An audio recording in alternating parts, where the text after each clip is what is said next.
কোরআনটা পড়বেন ফজরের পরে সূরা ইয়াসিন,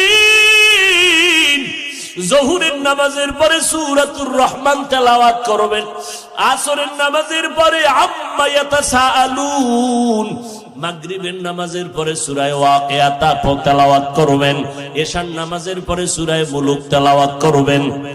আপনার ঘর ফেরেশতারা পাহারা দিবে, আপনার ঘরে কোনোদিন চোর ডাকাত আসবে না, আপনার স্বামীর কামাই রুজিতে কোনোদিন অভাব লাগবে না। সূরা ইয়াসিনটা পড়া ভুলিয়েন না রে আম্মা জান। কপাল খারাপ, দুনিয়ার সব কিছুই শিখলেন, কোরআন পড়া শিখলেন না। আমি ছোটবেলার থেকে বলতেছিলাম, ভুলে গেছিলাম, আম্মা জান আমাদের গজল শিখাইতেন, আম্মা জান আমাদের কোরআন পড়া শিখাইছেন। ও পর্দার আড়ালের আম্মা জান, কেন কোরআন শিখলেন না রে মা? কোরআনের মতো আর এত মধুর তেলাওয়াত কই পাইবেন? ও পর্দার আড়ালের আম্মা জান, ওই আম্মা জান আয়েশার মতো আপনারাও নারী। নবী বলেন, আয়েশা আমি কান্না করার কারণ হাসরের ময়দানের কঠিন কথা আমার মনে পড়ে গেল। আম্মা জান আয়েশা বলেন, কেমন কঠিন?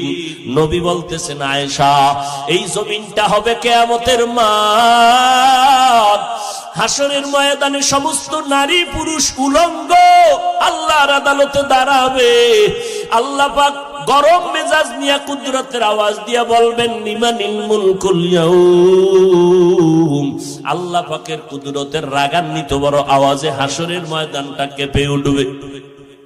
অপরদিকে সূর্যের গরম, আল্লাহ বলবে সূর্য যত তাপ আছে জমিনে ছেড়ে দাও। অন্যদিকে জাহান্নামের আওয়াজ, জাহান্নামের আওয়াজে হাসরের মাঠ থরথর করে কেঁপে উঠবে।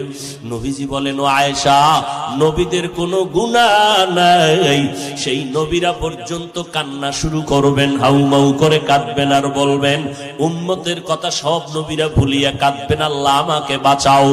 আদম নবী কান্না শুরু করবেন, আল্লাহ আমারে বাঁচাও। মূসা নবী কান্না করবেন আর বলবেন, আল্লাহ আমারে বাঁচাও।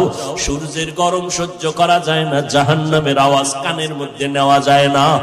এমন এক কঠিন পরিস্থিতির মধ্যে ইব্রাহিম নবী কাঁদবেন আর বলবেন, আল্লাহ আমারে বাঁচাও। একজন নবী ও উম্মতের কথা কেউ স্মরণ করবেন না। আম্মা জান আয়েশা বলেন, নবী তখন আপনি তো দু জাহানের সরদার, রহমতের।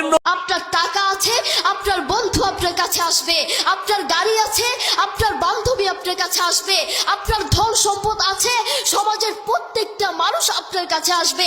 আর একবার টাকাহীন হন, আপনার বন্ধু আপনার কাছে আসবে না।